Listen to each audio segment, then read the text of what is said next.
Assalamualaikum warahmatullahi wabarakatuh. Selamat menunaikan ibadah puasa ya buat teman-teman yang menjalankan ibadah puasa. Semoga puasanya lancar ya. Amin ya robbal alamin. Nah, untuk kesempatan kali ini Mimin akan membagikan satu cerita. Seperti apa cerita selengkapnya? Mari kita mulai.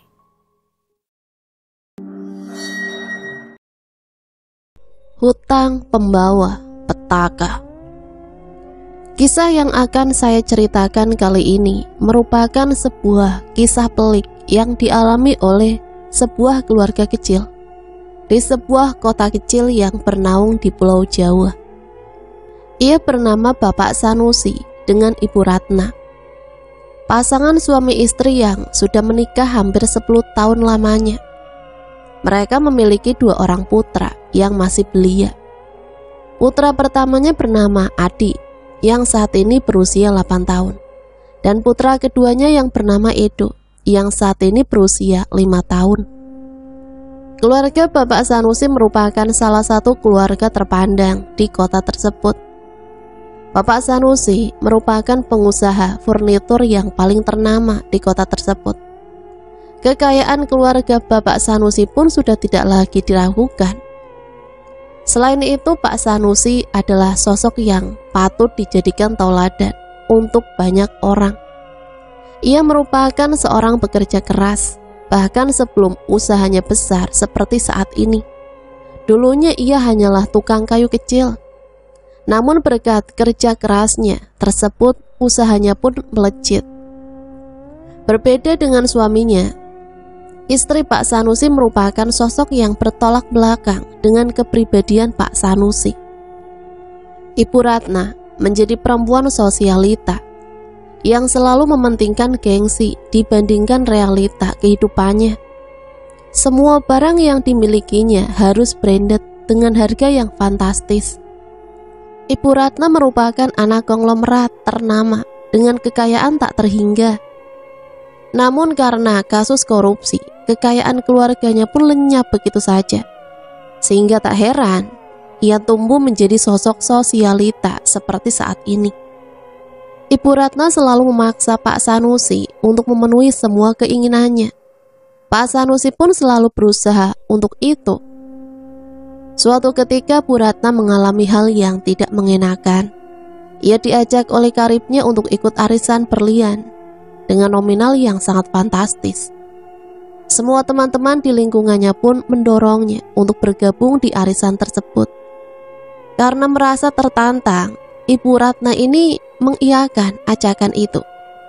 Jumlah uang yang harus dikeluarkan senilai 500 juta tiap bulannya. Bagi Ibu Ratna angka segitu masih kecil, mengingat suaminya memiliki usaha yang sedang melambung tinggi. Setelah beberapa bulan, nasib buruk pun menimpa Ibu Ratna. Ia ternyata ditipu oleh karibnya. Teman yang menjadi penanggung jawab arisan tersebut pun melarikan diri dengan membawa uang arisan berlian tersebut.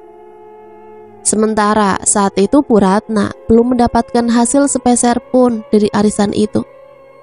Ibu Ratna merasa bingung sebab ia sudah menghabiskan uang suaminya yang sangat banyak. Jika suaminya tahu, ia pasti akan marah besar terhadapnya. Terlebih lagi uang yang dimintanya tersebut akan dipakai sang suami untuk memutar modal usaha. Sedari awal Bu Ratna hanya mengatakan bahwa ia akan mendapatkan hasil dari arisan berliannya tersebut yang akan diberikan kembali ke suaminya. Ibu Ratna pun tak kunjung mendapatkan solusi dari masalahnya tersebut. Ia bahkan tak kuasa untuk menceritakan masalahnya ini kepada Pak Sanusi selaku suaminya tersebut. Saat itu Bu Ratna sedang melamun seorang diri di teras rumah. Sang suami pun mendekat ke arahnya. "Ibu kenapa? Ada apa? Apa ada masalah?" "Tidak Pak, Ibu hanya sedikit lelah."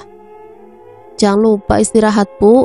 Oh ya, Bapak mau minta uang arisan Ibu yang waktu lalu Ibu pinjam dulu untuk arisan."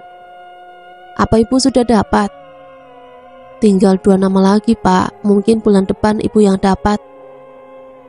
Soalnya mau Bapak gunakan untuk beli bahan-bahan furnitur. Sudah banyak pesanan yang masuk, tapi Bapak kehabisan bahan-bahan. Iya Pak, bulan depan, ucap Bu Ratna lirih. Setelah itu Bu Ratna semakin kebingungan. Ia tak ingin suaminya tahu bahwa ia habis kena tipu oleh temannya. Ia pun mulai memutar otak. Di tengah pemikirannya tersebut, ia pun mendapatkan ide untuk melakukan peminjaman ke bank dengan jaminan sertifikat rumah. Ia pun kemudian lekas mengambil sertifikat rumah yang tersimpan rapi di lemari kerja suaminya dan lantas membawanya ke sebuah bank di kota tempatnya tinggal. Ia meminjam uang dengan jumlah yang benar-benar fantastis. Setelahnya, ia harus membayar tagihan hutang tersebut itu tiap bulan dengan tagihan yang lumayan besar. Pinjaman besar sudah pasti, tagihannya pun besar. Kehidupan keluarga Pak Sanusi nampak baik-baik saja, sebab Bu Ratna tidak pernah menunjukkan diri bahwa ia memiliki hutang yang sangat besar di bank. Ia sangat pandai untuk menyembunyikan semuanya. Untuk membayar tagihan, Bu Ratna memanfaatkan uang bulanan yang selalu diberikan sang suami kepadanya. Ini uang bulanannya pun hanya sisa sedikit. Ia bahkan tidak bisa membeli barang-barang branded untuk menyenangkan hatinya. Bu Ratna menjalani kehidupan tanpa ada kebebasan saat ini. Ia tak bisa lagi berbelanja sebebas dulu. Ia tak lagi bisa nongkrong-nongkrong di cafe shop. Ia pun tak lagi bisa ikut arisan bersama teman-temannya. Uang bulanan yang didapatnya hanya sisa secengkal. Hanya bisa untuk membeli kebutuhan makan. Bahkan makanan yang dibelinya saat ini pun gak semewah dulu. Sampai akhirnya sang suami merasakan ada hal yang berubah. Sekarang kok tumben makanan yang kamu sajikan gak seperti biasanya, Bu? Aku harus menabung untuk masa depan anak kita, Mas. Pak Sanusi pun tidak lagi curiga saat mendengar jawaban dari sang istri. Sebab baginya itu adalah perbuatan yang sangat baik. Sebelumnya sang istri tidak pernah memikirkan masa depan kedua anaknya. Sebab ia terlalu yakin bahwa tidak ada yang perlu dipersiapkan untuk kedua anaknya. Mengingat sang suami memiliki usaha yang sangat makmur. Namun saat mendengar sang istri berpikir demikian, Pak Sanusi pun merasa lega. Meskipun awalnya ia sangat heran. Bulan-bulan pun berlalu dengan begitu cepat. Kini Bu Ratna sudah sangat jengah. Terus-menerus menyisihkan uang untuk membayar hutangnya dan mengorbankan kebahagiaan dirinya. Di saat seperti ini, muncullah keegoisan dalam diri Bu Ratna. Ia merasa bahwa ia pun layak untuk bahagia. Bahagia dengan melakukan apapun yang diinginkannya. Uang bulanan yang ia dapatkan saat ini pun tak ia bayarkan untuk membayar tagihan hutangnya. Ia malah memakainya untuk berbelanja, semua keinginannya. Ia berbelanja tanpa memikirkan efek jangka panjang setelahnya. Di sisi lain, usaha Pak Sanusi pun mengalami nasib buruk. Pesanan yang masuk mengalami penurunan, sementara bahan-bahan yang ada semakin menipis. Ia kemudian meminta uang yang sempat diberikannya kepada sang istri. Sebab nominal yang diberikannya itu sangat fantastis dan sangat cukup untuk membeli bahan-bahan usahanya tersebut. Bu, uang yang waktu dulu Bapak berikan ke Ibu yang digunakan untuk arisan berlian apa masih ada? Bapak harus kembali memesan bahan-bahan furnitur. Jika tidak, maka usaha Bapak bisa gulung tikar. Duh, harus sekarang banget, Pak. Uangnya masih berbentuk berlian, harus Ibu tukarkan dulu. Kalau besok bagaimana? Ya sudah, gak apa-apa besok, Bu. Tapi beneran ya, Bu? Iya, Pak. Ibu Ratna pun harus memutar otak lagi untuk bisa mendapatkan uang dalam waktu dekat. Ia tidak bisa mengandalkan siapapun sebab ia sendiri tidak bekerja. Bahkan saat ini ia juga bingung harus membayar tagihan hutang di bank dengan apa. Karena uang bulanan yang ia dapatkan dari sang suami habis untuk belanja. Bu Ratna benar-benar kebingungan hingga akhirnya ia pun meminta bantuan kepada salah seorang temannya. Ia berencana untuk meminjam uang. Namun sesampainya di rumah temannya tersebut, ia sendiri tidak berhasil mendapatkan pinjaman. Kemudian sang temannya tersebut malah memberikan saran kepada Bu Ratna untuk meminjam uang ke salah seorang rentenir yang cukup tersohor. Karena tidak ada pilihan lain, Bu Ratna pun berencana untuk datang ke sana dan meminjam sejumlah uang. Yang paling penting untuk saat ini ialah ia mampu membayar tagihan utang di bank dan bisa memberikan uang kepada sang suami untuk melanjutkan bisnis furniturnya.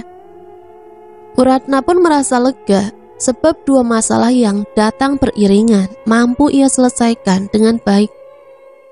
Meskipun berhasil untuk menuntaskan dua permasalahannya, namun nyatanya ini merupakan awal dari penestapaan hidup Bu Ratna. Selang beberapa minggu dari kejadian, Ibu Ratna tidak mampu membayar tagihan utangnya tersebut. Bahkan rentenir yang memberikan hutang kepadanya pun datang. Keduanya datang ke tempat tinggal Bu Ratna bersama sang suami. Ibu Ratna mencoba mencegahnya, namun mereka terlalu kuat untuk tetap masuk ke rumahnya. Ibu Ratna dan mereka mengalami pertengkaran. Bu Ratna memohon kebijakan hari lagi, sementara dari pihak penagih tidak mengabulkan permohonan tersebut. Sang suami mendengar pertengkaran antara mereka dan bergegas untuk menghampirinya. Betapa terkejutnya Pak Sanusi sesaat setelah melihat kelompok orang dari bank terkait dan beberapa preman yang dikerahkan. "Siapa mereka, Bu?" "Bukan siapa-siapa, Pak. Mereka hanya menanyakan tentang alamat." "Lalu mengapa mereka datang dan membentakmu?" "Bukan apa-apa." Pihak bank dan rentenir yang mendengarnya pun langsung ambil suara dan kemudian menjelaskan semuanya kepada Pak Sanusi. Mereka merasa bahwa sang suami, yaitu Pak Sanusi, perlu tahu apa yang sudah diperbuat oleh sang istri. Setelah mendengarkan semuanya, Pak Sanusi pun kaget dan ingin marah kepada istrinya tersebut. Namun hal tersebut dianggap tidak mungkin. Ia pun berusaha menahan emosinya. Setelahnya ia pun memberikan janji kepada mereka bahwa ia akan bertanggung jawab atas kebodohan yang sudah dilakukan sang istri. Sang istri pun hanya bisa berdiam diri di rumah. Hari demi hari pun berlalu. Hampir setiap hari ada debt collector datang untuk menagih hutang. Di sisi lain, usaha Pak Sanusi pun perlahan-lahan mulai mengalami pailit. Pak Sanusi pun tidak bisa lagi berpikir tenang. Ia bahkan kerap kali melontarkan amarah kepada istri dan kedua anaknya. Sebab permasalahan seperti ini tidak pernah dialami Pak Sanusi sepanjang hidup. Jadi ini merupakan kali pertamanya. Pak Sanusi pun mencoba meminjam uang kepada saudara dan rekan-rekan untuk bisa menutup hutang-hutang yang menumpuk di bank ataupun rentenir. Namun semua saudara ataupun rekan-rekannya malah pergi menjauh. Pak Sanusi kesal akan sikap mereka. Saat mereka susah, saya selalu ada untuk membantu. Sekarang giliran saya yang susah, tidak ada satupun yang mau mendekat. Dasar manusia-manusia biadab, gumam Pak Sanusi. Para tetangga pun mulai mencibir keluarganya. Keluarga yang dulu dipandang sebagai keluarga hebat dengan kekayaannya, kini mendapatkan cibiran saat banyak penagih hutang datang ke rumah Pak Sanusi. Pak Sanusi pun memutuskan untuk pindah dari rumahnya tersebut. Ia juga memindahkan sekolah kedua anaknya ke sekolah umum dengan biaya yang tak begitu mahal. Pak Sanusi juga memberikan ketegasan kepada sang istri untuk mau hidup hemat. Sebab hal itu terjadi juga bermula karena ulahnya tersebut. Suatu ketika Pak Sanusi pun pergi ke rumah salah seorang teman jauhnya. Ia ingin bercerita kepadanya tentang kepelikan hidup yang sedang menimpanya. Nama teman Pak Sanusi ialah Roni. "Ron, saya sedang buntu dan tidak bisa berpikir apapun lagi." "Memangnya ada apa sih? Bukannya hidupmu berkecukupan? Terlebih usaha furniturmu berkembang sangat pesat." "Justru karena itu, Ron, istriku ditipu oleh rekan arisannya. Lebih tepatnya arisan berlian yang dia ikuti. Dia sudah membayar dengan uang yang sangat fantastis. Uang tersebut merupakan uang saya untuk memutar usaha. Saya pikir jika sang istri saya berhasil mendapatkan arisan tersebut, itu bisa sangat membantu bisnis furnitur saya. Ternyata semuanya hilang, Ron. Tapi kamu masih bisa melanjutkan usahamu, bukan? Usaha saya hampir bangkrut. Ini memasuki fase pilot, Ron. Tidak ada stok bahan, ditambah lagi pemesanan juga menurun drastis. Hampir setiap hari rumah saya didatangi debt collector. Maka dari itu, saya dan keluarga pun memutuskan untuk pindah rumah. Saya sedang butuh uang yang cukup banyak untuk bisa menutup semua itu, Ron. Maafkan saya ya sih, saya tidak bisa bantu keuangan kamu. Tapi saya ada satu jalan yang mungkin bisa dijadikan solusi untuk permasalahan kamu itu. Kamu ada solusi untuk saya bisa mendapatkan uang yang besar, Ron?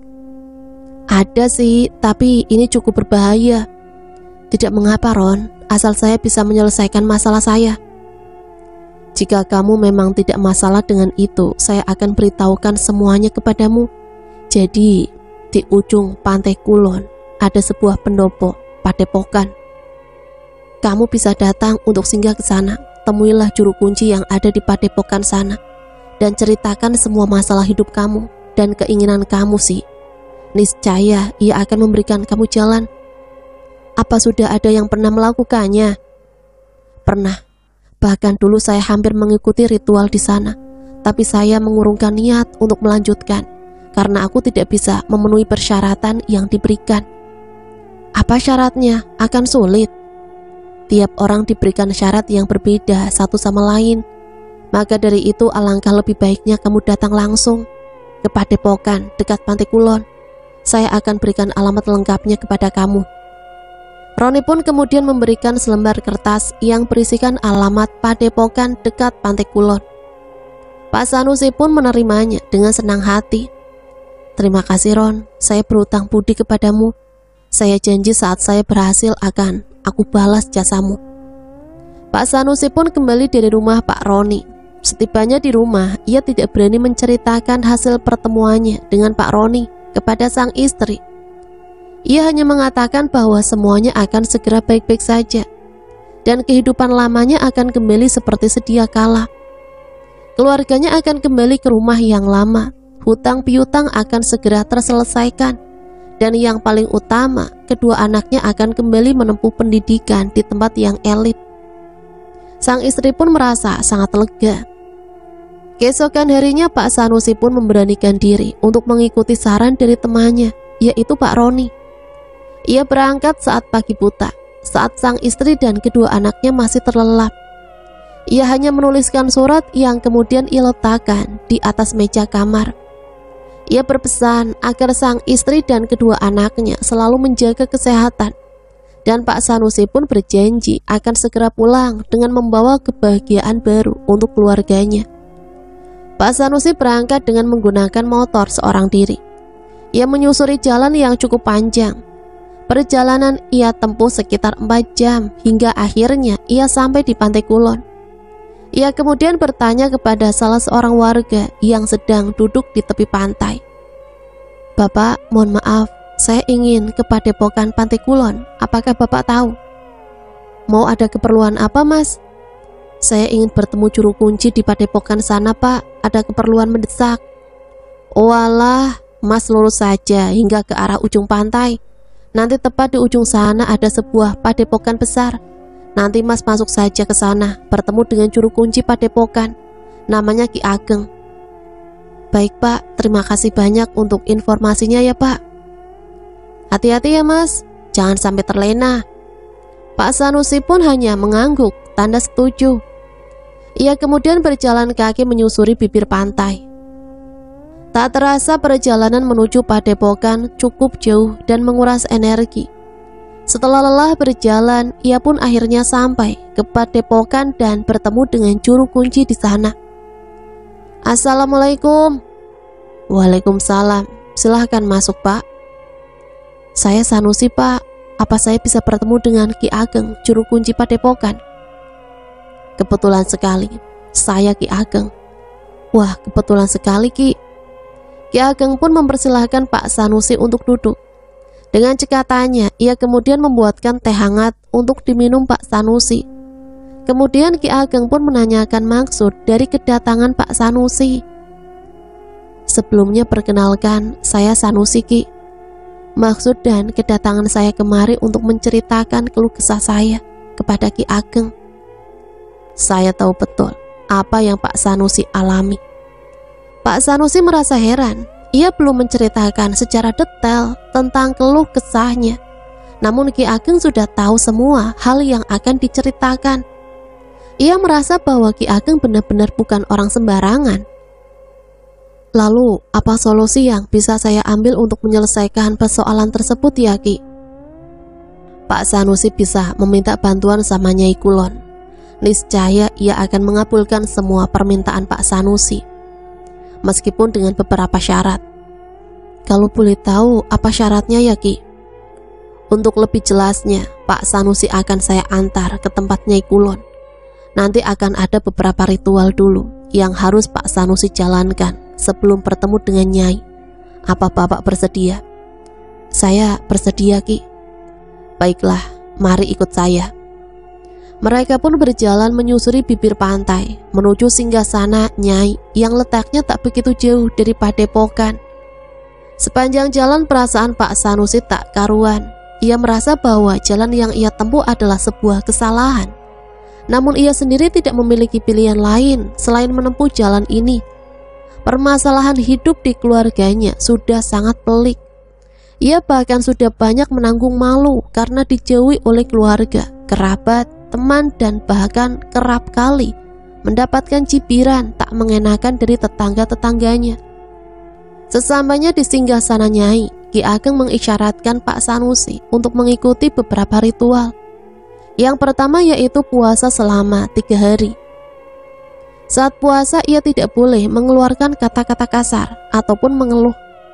Persiapan untuk sahur dan buka puasa akan disediakan oleh Ki Ageng sebagai juru kunci. Pak Sanusi hanya dianjurkan untuk berpuasa, berdiam diri, dan tidak melakukan kejelekan sekecil apapun. Pak Sanusi pun menurut dan kemudian mengikuti ritual yang pertama, yaitu puasa selama 3 hari. Saat Pak Sanusi memulai sebuah ritual, ia akan ditinggalkan seorang diri di singgasana. Sang juru kunci pun akan kembali ke padepokannya dan akan datang lagi ke singgasana di setiap sahur untuk buka puasa, untuk menyajikan makanan yang akan disantap oleh Pak Sanusi. Meskipun hati Pak Sanusi tidak tenang, namun ia berusaha untuk ikhlas dalam menjalani ritual ini. Semua ini ia lakukan untuk menyelamatkan nasib hidup keluarganya yang sudah diambang batas kehancuran. Ritual pun dimulai. Kini Pak Sanusi hanya seorang diri di singgasana tersebut. Ia menjalani puasa selama 3 hari. Ia tak memberitahukan hal ini kepada keluarganya. Ia bertindak seorang diri. Saat waktu sahur dan buka puasa, juru kunci akan datang, mengantarkan makanan dan kemudian kembali pergi. Hari pertama terasa berat bagi Pak Sanusi, sebab ia hanya seorang diri di singgasana. Tak bisa berbincang dengan siapapun dan tidak bisa melakukan apapun. Selalu berdiam diri. Baginya hal ini sangatlah membosankan. Terlebih lagi Pak Sanusi merupakan sosok yang begitu bekerja keras dan tidak pernah sekalipun berdiam diri. Hari kedua Pak Sanusi mulai beradaptasi dengan keadaan. Ia mulai terbiasa berdiam diri tanpa berucap satu kata pun. Hingga hari terakhir pun tiba. Saat memasuki waktu sahur, Ki Ageng selaku juru kunci memberikan sebuah petuah kepada Pak Sanusi. Puasa hari ketiga akan terasa berat. Banyak godaan yang akan datang menghampiri Pak Sanusi. Jika Pak Sanusi sanggup menahannya, maka Pak Sanusi bisa dikatakan lulus. Kalau boleh tahu godaan apa yang akan datang menghampiri saya, Ki? Saya tidak bisa memberitahukannya. Saya hanya berpesan kepada Pak Sanusi untuk bisa menahan semua godaan itu. Ki Ageng pun pergi meninggalkan Pak Sanusi. Sementara itu Pak Sanusi masih bertanya-tanya tentang godaan yang akan datang menghampirinya. Namun Pak Sanusi tidak punya pilihan lain selain bertahan. Saat Pak Sanusi sedang merenung, dari arah pantai terdengar suara yang tak asing di telinga Pak Sanusi. Benar saja, itu adalah suara istrinya. Bayangkan, istrinya muncul tepat di pelupuk mata Pak Sanusi. "Mas, pulanglah, aku menunggu kamu," ucap bayangan itu. "Saya harus tetap di sini agar keluarga kita bisa kembali bahagia, Dek." "Tapi Mas, kasihan anak kita." "Tapi ini demi kebahagiaan mereka." "Tapi ini demi kebaikan mereka." "Ayo Mas, ayo," ucap bayangan itu dengan nada mulai meninggi. "Saya tidak mau." "Ayo Mas." "Diam," bentak Pak Sanusi. Setelah itu bayangan sang istri pun lenyap. Pak Sanusi kaget saat bayangan istrinya tersebut menghilang. Ia berpikir apakah itu godaan yang dimaksud oleh Ki Ageng. Itu artinya ia harus mampu untuk menahannya. Saat Pak Sanusi dengan duduk bersila sembari memejamkan matanya, ia didatangi oleh sesosok wanita cantik dengan kebaya Jawa melekat di tubuhnya. Pak Sanusi sangat kaget saat itu, namun ia pun berusaha untuk menahannya. Sosok wanita itu membisikkan sesuatu kepada Pak Sanusi. "Saya sudah tahu apa masalahmu. Apakah kamu meminta saya untuk membantu untuk mengatasi permasalahan tersebut?" ucap Nyai Kulon. "Inggih Nyai, saya mohon bantuan kepada Nyai. Tapi ada satu syarat yang harus kamu penuhi." "Apa syaratnya Nyai?" "Apa kamu bersedia jika anak tertuamu saya rawat?" Mendengar syarat yang diucapkan oleh Nyai, Pak Sanusi langsung terdiam. Ia berpikir keras akan maksud dari perkataan Nyai tersebut. Apakah itu tandanya ia harus mengorbankan anak pertamanya untuk diserahkan kepada Nyai? Pak Sanusi diam dalam waktu yang cukup lama. "Apa tidak ada pilihan lain Nyai?" "Ada." "Apa itu Nyai?" "Kamu bisa berikan 15 tahun usiamu untuk mengabdi kepada aku." "Maksud Nyai?" "Kamu bisa memikirkan keduanya. Apakah kamu memberikan anak tertuamu atau sisa umurmu?" ucap Nyai. Pak Sanusi pun berpikir keras. Ia tak ingin mengambil langkah yang keliru. Ia tak mungkin sanggup jika harus mengorbankan anak tertuanya. Sebab Pak Sanusi sangat menyayangi kedua anaknya tersebut. Namun di sisi lain, ia pun tak sanggup jika harus memberikan sisa umurnya untuk mengabdi kepada Nyai Kulon. Pak Sanusi layaknya berjumpa dengan jalan buntu. Ia tak bisa berpikir apapun. Setelah terdiam beberapa lama, ia pun menemukan jalan terbaik di antara keduanya. Pak Sanusi berharap ini bukanlah pilihan yang salah. Pak Sanusi pun memilih untuk menjadikan dirinya sendiri sebagai tumbal. Ia tak ingin jika keluarganya menanggung apa yang diperbuat, terlebih lagi anaknya yang tidak berdosa. Ia pun kemudian memberikan jawaban itu kepada Nyai. "Saya akan menyerahkan sisa usia saya kepada Nyai. Dan saya mohon jangan sentuh anak dan istri saya," ucap Pak Sanusi. "Baiklah, kamu bisa melanjutkan usaha yang sudah kamu rintis sekarang. Dan jangan melenceng, lekaslah pulang dan kembali ke keluargamu." "Baik Nyai." Pak Sanusi pun mulai berjalan menuju ke Padepokan, tempat pertama yang ia datangi. Ia kemudian menemui Ki Ageng dan menceritakan semuanya. Ada satu kalimat yang masih mengganjal di pikiran Pak Sanusi, yaitu tentang prosesi penyerahan sisa usianya kepada Nyai, dan akan jadi apa dia di singgasana Nyai nantinya. 15 tahun bukanlah waktu yang sebentar, pikir Pak Sanusi. Sesampainya di Padepokan, ia langsung menemui Ki Ageng. Meski saat ini ia sudah mendapatkan solusi dari Nyai, namun ia masih penasaran tentang pengabdian sisa usia yang nantinya harus dijalankan oleh Pak Sanusi. "Ki Ageng, saya sudah mendapatkan solusi dari Nyai. Tapi boleh tidak saya menanyakan beberapa hal kepada Ki Ageng?" "Boleh, silakan Pak." "Saya memilih untuk menyerahkan sisa usia saya kepada Nyai. Sisa usia saya selama 15 tahun dan saya harus mengabdikan diri di singgasana. Apakah Ki Ageng tahu akan hal itu?" "Pak Sanusi, Jika nanti jatah usia Pak Sanusi adalah 60 tahun, maka 15 tahun dari jatah tersebut akan Pak Sanusi serahkan kepada Nyai. Lalu meskipun nanti Pak Sanusi telah meninggal, namun sebenarnya Pak Sanusi hanya berpindah tempat saja, ucap Ki Ageng. Baiklah kalau begitu Ki, memang akan lebih baik jika saya menumbalkan diri saya sendiri dibandingkan harus menjadikan keluarga sebagai tumbal. Setelah mendapatkan jawaban Ki Ageng, Pak Sanusi pun bergegas untuk kembali ke rumahnya. Ia tak begitu memikirkan konsekuensi yang akan diperolehnya. Yang dipikirannya saat ini yaitu ia bisa kembali mengangkat derajat keluarganya. Setibanya di rumah, ia disambut oleh istri dan kedua anaknya. Saat ini istrinya sudah menjadi sosok yang jauh lebih baik dari sebelumnya, dan lebih memikirkan keluarganya dibandingkan kehidupan hebohnya selama ini. Istri Pak Sanusi sangat khawatir dengan kondisi suaminya tersebut, sebab hampir 1 minggu sang suami pergi tanpa memberitahukan tujuan yang jelas. Kamu dari mana saja, Mas? Aku coba telepon tapi tak sekalipun kamu angkat. Maafkan saya, Dek. Saya harus pergi karena ada banyak hal yang perlu saya lakukan. Tapi percayalah, saya pergi untuk merubah kehidupan kita menjadi lebih baik lagi seperti sebelumnya. Maafkan saya ya Mas, karena ulah saya Mas jadi harus pontang-panting ke sana kemari. Iya, tidak mengapa. Saya juga salah dalam hal ini. Saya tidak bisa mendidik kamu menjadi istri yang lebih baik dari sebelumnya. Maafkan saya. Mereka pun saling mengucap maaf satu sama lain.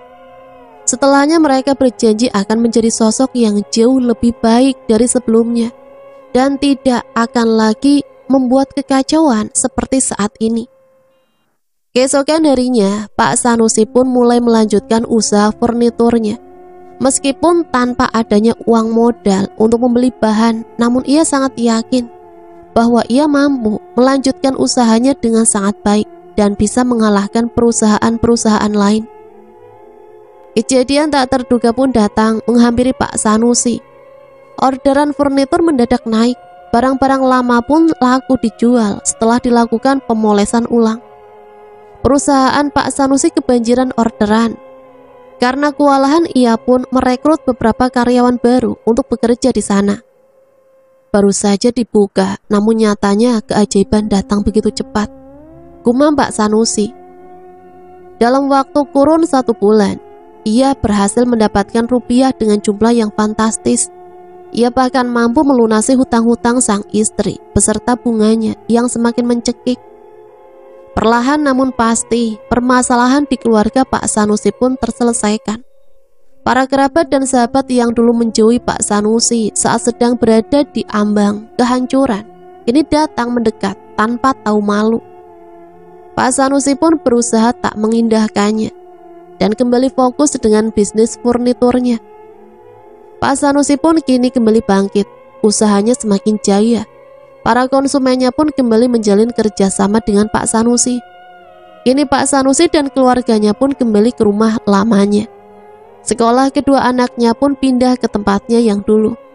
Sang istri pun kembali mendapatkan uang bulanan seperti sebelumnya. Namun saat ini, sang istri jauh lebih bijak dalam mengelola keuangan. Ia tak lagi tergiur dengan barang-barang branded ataupun arisan dengan uang yang fantastis. Ia kini lebih mengutamakan keluarga dibandingkan hal lainnya. Keluarga Pak Sanusi pun hidup serba berkecukupan. Hidupnya pun sekarang sangat bahagia. Sang istri selalu memperhatikannya dengan kedua anaknya tersebut.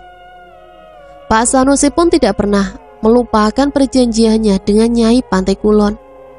Hampir tiap malam Jumat, ia selalu berkunjung ke Padepokan menemui Ki Ageng dan tak lupa untuk memberikan buah tangan untuknya. Setelah itu, ia pun kemudian mendatangi singgasana Nyai untuk bersemedi.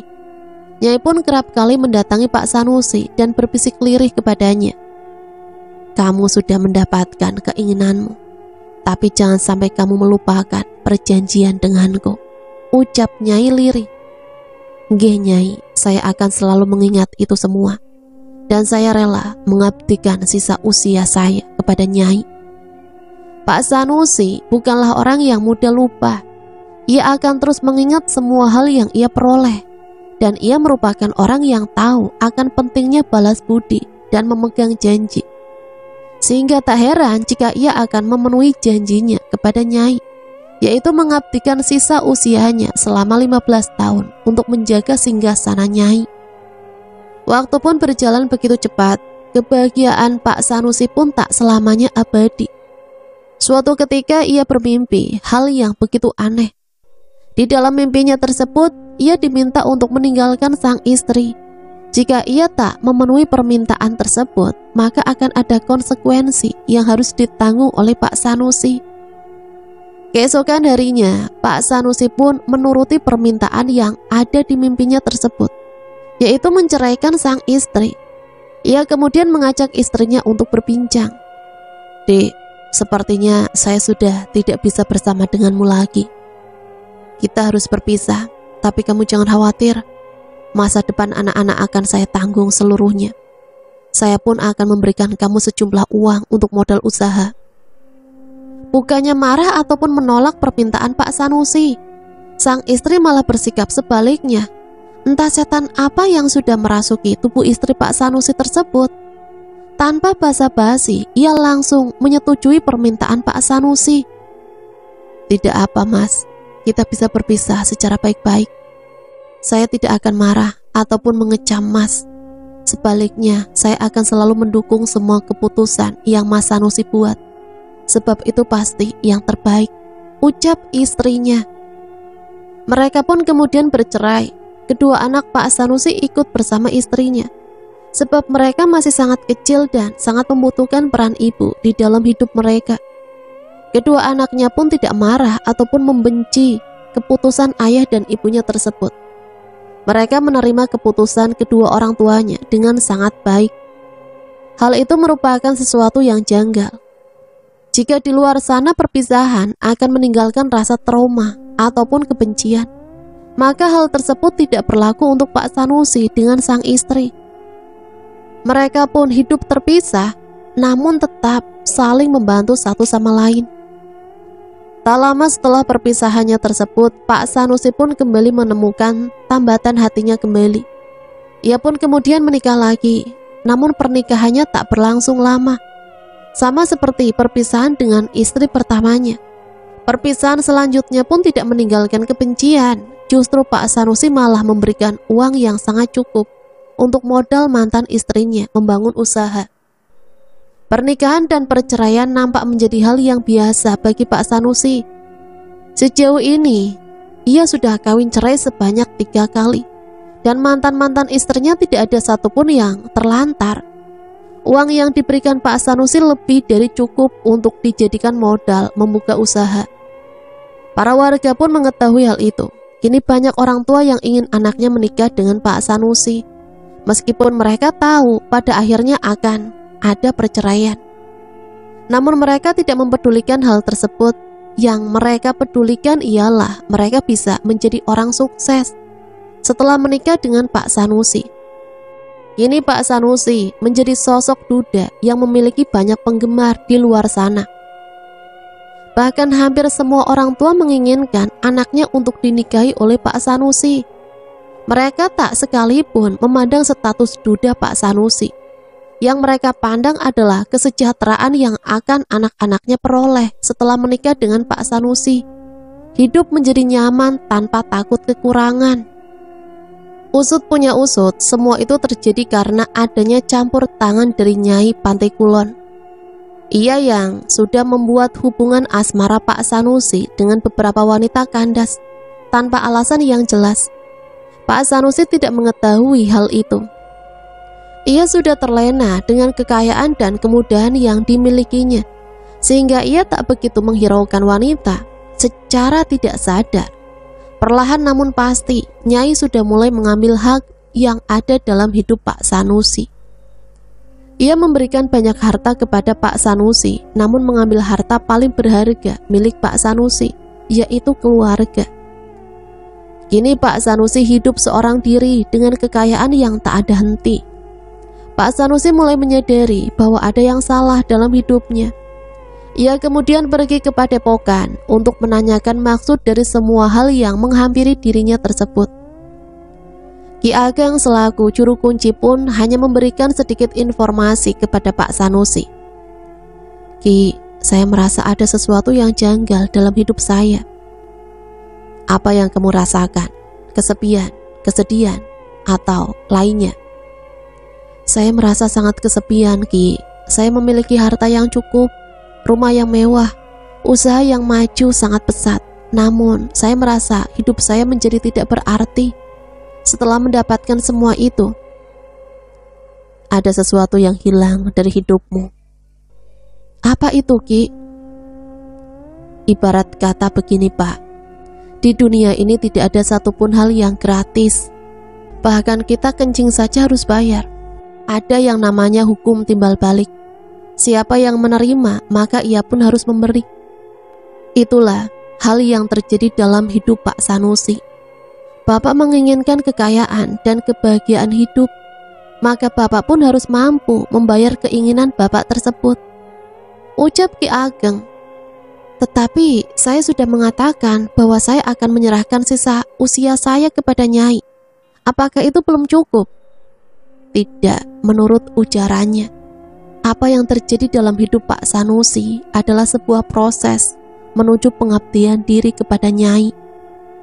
Maksud Ki Ageng apa?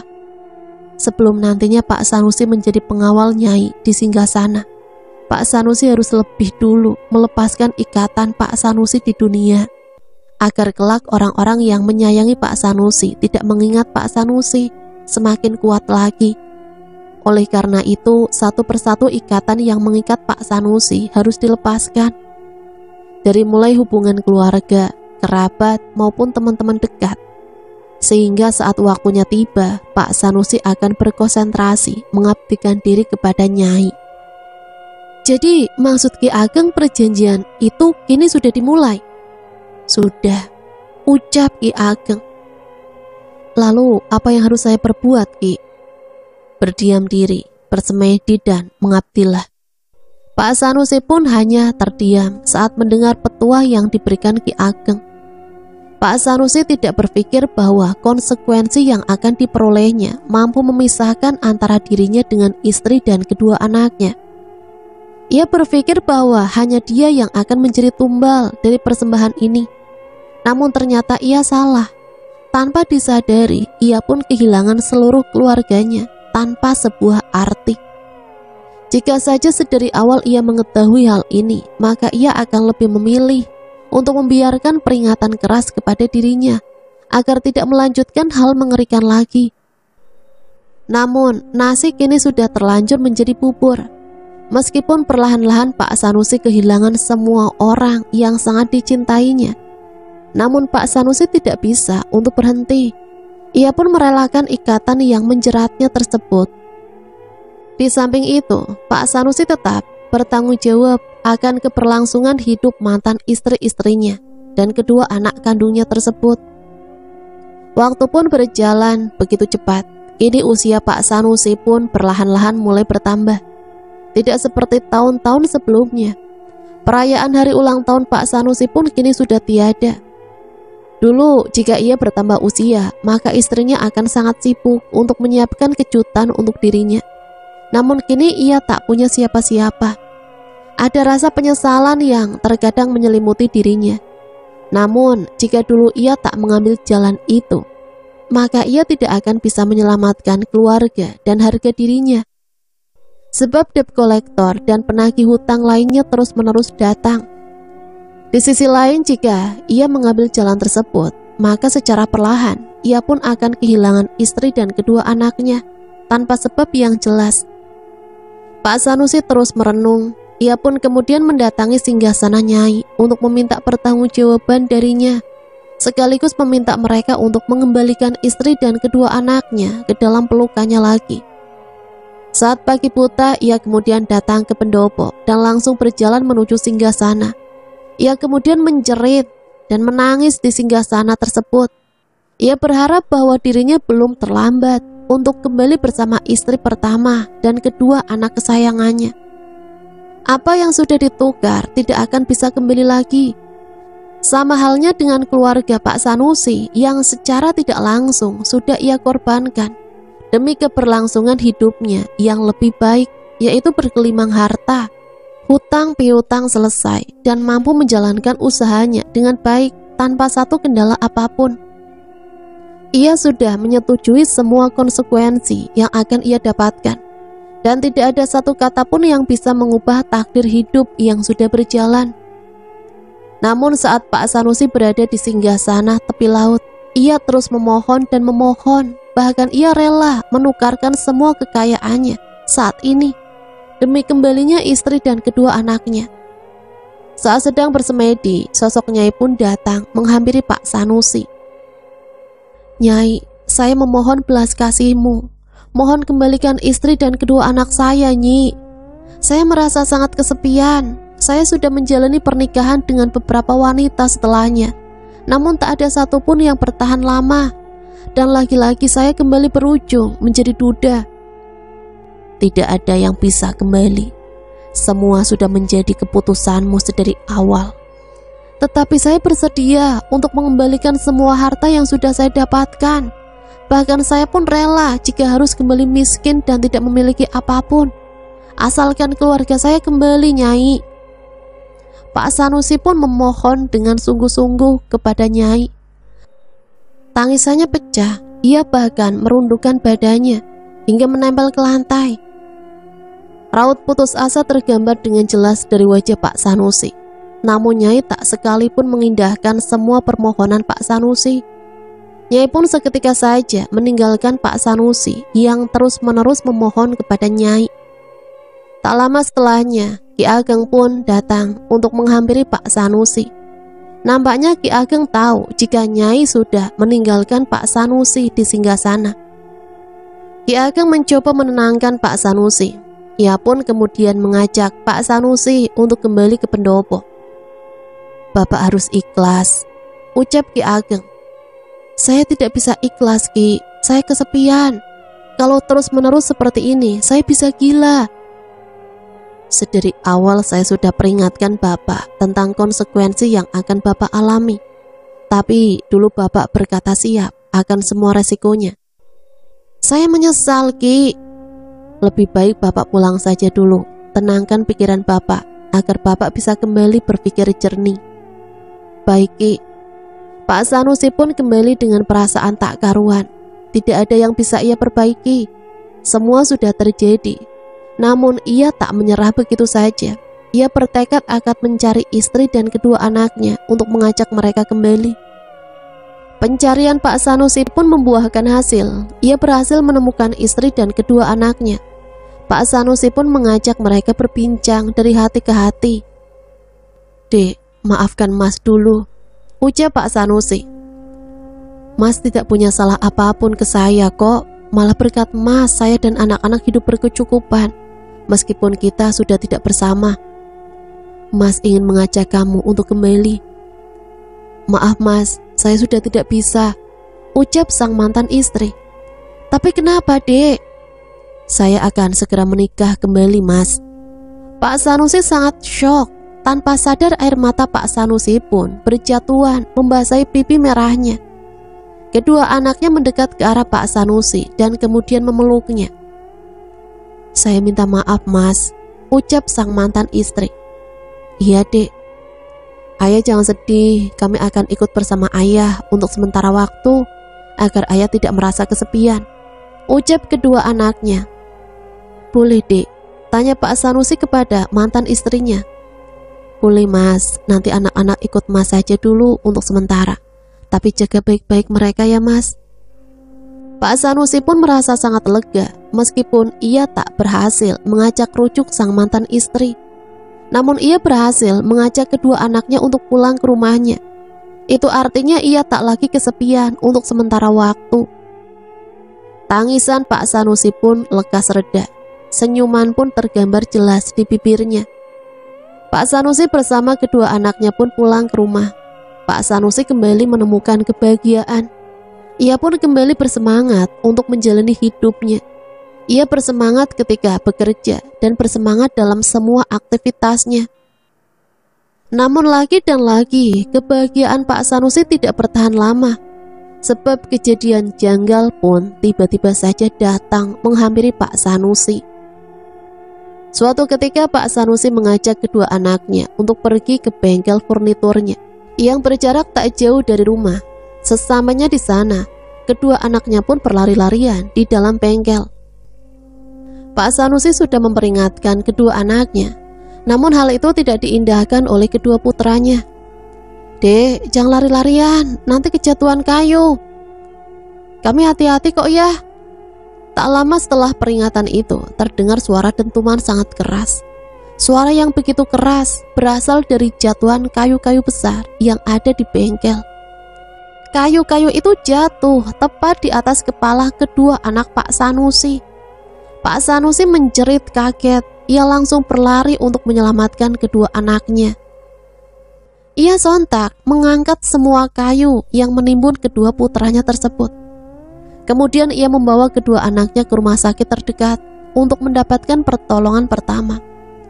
Darah tak berhenti mengucur dari kepala kedua putranya tersebut. Pak Sanusi benar-benar panik. Ia sangat takut hal buruk menimpa kedua putranya.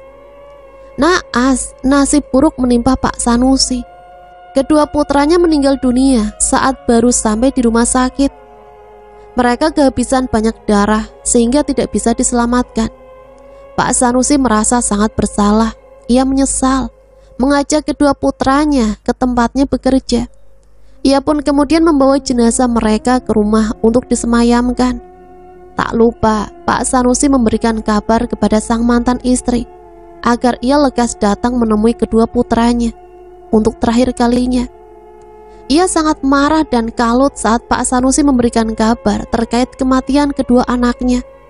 Pasalnya mereka baru 2 hari ikut dengan ayahnya, namun hal buruk malah menimpa mereka. Sesamanya di rumah Pak Sanusi, kemarahan mantan istrinya benar-benar memuncak.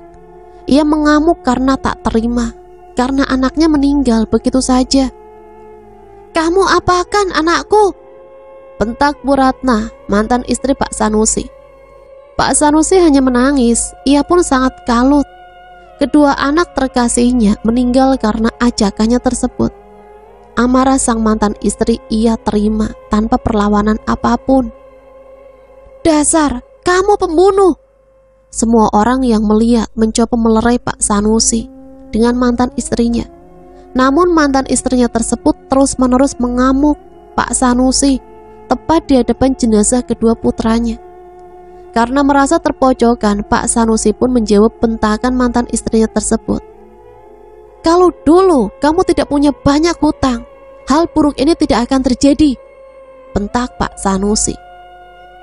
Setelah membentak mantan istrinya tersebut, Pak Sanusi pun langsung pergi begitu saja. Saat itu kedua anaknya belum dimakamkan, bahkan semua orang masih ada di rumahnya. Ia meninggalkan mantan istrinya yang sedang kalut. Pak Sanusi berpikir bahwa kejadian itu merupakan kejadian yang sangat janggal. Kayu yang tertumpuk dengan rapi di bengkel tiba-tiba jatuh dan menimpa kedua anaknya hingga tewas. Belum pernah ada kejadian janggal seperti ini. Pak Sanusi pun teringat perjanjiannya dengan Nyai. Ia pun kemudian pergi ke Pantai Kulon. Ia menemui Ki Ageng dan menanyakan semuanya dengan emosi yang belum bisa terkontrol dengan baik. "Ki, mengapa Nyai merenggut nyawa kedua anak saya? Bukannya perjanjiannya itu akan digantikan dengan sisa nyawa saya?" tanya Pak Sanusi sembari gemetaran. Ki Ageng hanya bisa menggelengkan kepalanya, tanda tak bisa berbuat apapun. "Ki, jawab saya." "Saya tidak bisa berbuat apa-apa, Pak." "Kenapa, Ki? Seharusnya Ki Ageng tahu tentang semuanya," bentak Pak Sanusi. "Semua itu di luar kendali saya, Pak." Pak Sanusi pun menyalahkan dirinya sendiri. Ia merasa sangat bersalah. Jalan salah yang ia pilih nyatanya benar-benar menghancurkan dirinya sendiri dan kehidupannya. Meskipun ia berhasil menuntaskan hutang piutangnya dan kembali menjalani hidup yang berkecukupan, namun ia kehilangan istrinya, kehilangan anak-anaknya, dan kehilangan jati dirinya sendiri. Pak Sanusi benar-benar menyesal. Pak Sanusi pun hilang arah. ia kemudian berjalan tanpa sadar menuju pantai. Berjalan dari bibir pantai menuju ke tengah laut. Tak ada satu orang pun yang melihat Pak Sanusi berjalan di tengah laut. Keputusasaan Pak Sanusi membawa dirinya masuk ke dalam lautan. Dengan tatapan yang sangat kosong, langkahnya yang gemetaran, dan tangisannya yang tak kunjung berhenti. Ia memutuskan untuk mengakhiri hidupnya secara sia-sia. Ia membawa tubuhnya sendiri masuk ke dalam lautan dan kemudian tenggelam. Tak ada satu orang pun yang mengetahui kejadian itu, sehingga tak ada yang menolong Pak Sanusi. Keesokan harinya tubuh Pak Sanusi terdampar di bibir pantai. Semua orang kaget dengan kejadian itu. Namun itulah akhir hidup sosok Pak Sanusi. Meskipun raganya sudah tidak bernyawa, namun rohnya tidak kembali ke asalnya. Roh Pak Sanusi direnggut oleh Nyai dan menjadi pengawal di kerajaan Nyai. Tubuhnya ditusukkan besi tajam dan panas, lalu dijadikan pagar sebagai penjagaan bersama roh-roh lain yang terikat perjanjian dengan Nyai. Kisah kelam Pak Sanusi dapat dijadikan sebuah pembelajaran bahwa salah jalan saat menuntaskan persoalan malah akan menambah persoalan-persoalan baru datang. Layaknya hutang yang berujung petaka yang menghampiri hidup Pak Sanusi hingga ia tiba. Nah, itulah satu cerita yang bisa Mimin bagikan. Semoga cerita ini bisa kita ambil pembelajarannya ya. Sampai di sini saya pamit undur diri. Mohon maaf apabila banyak salah kata. Akhirul kalam, wassalamualaikum warahmatullahi wabarakatuh.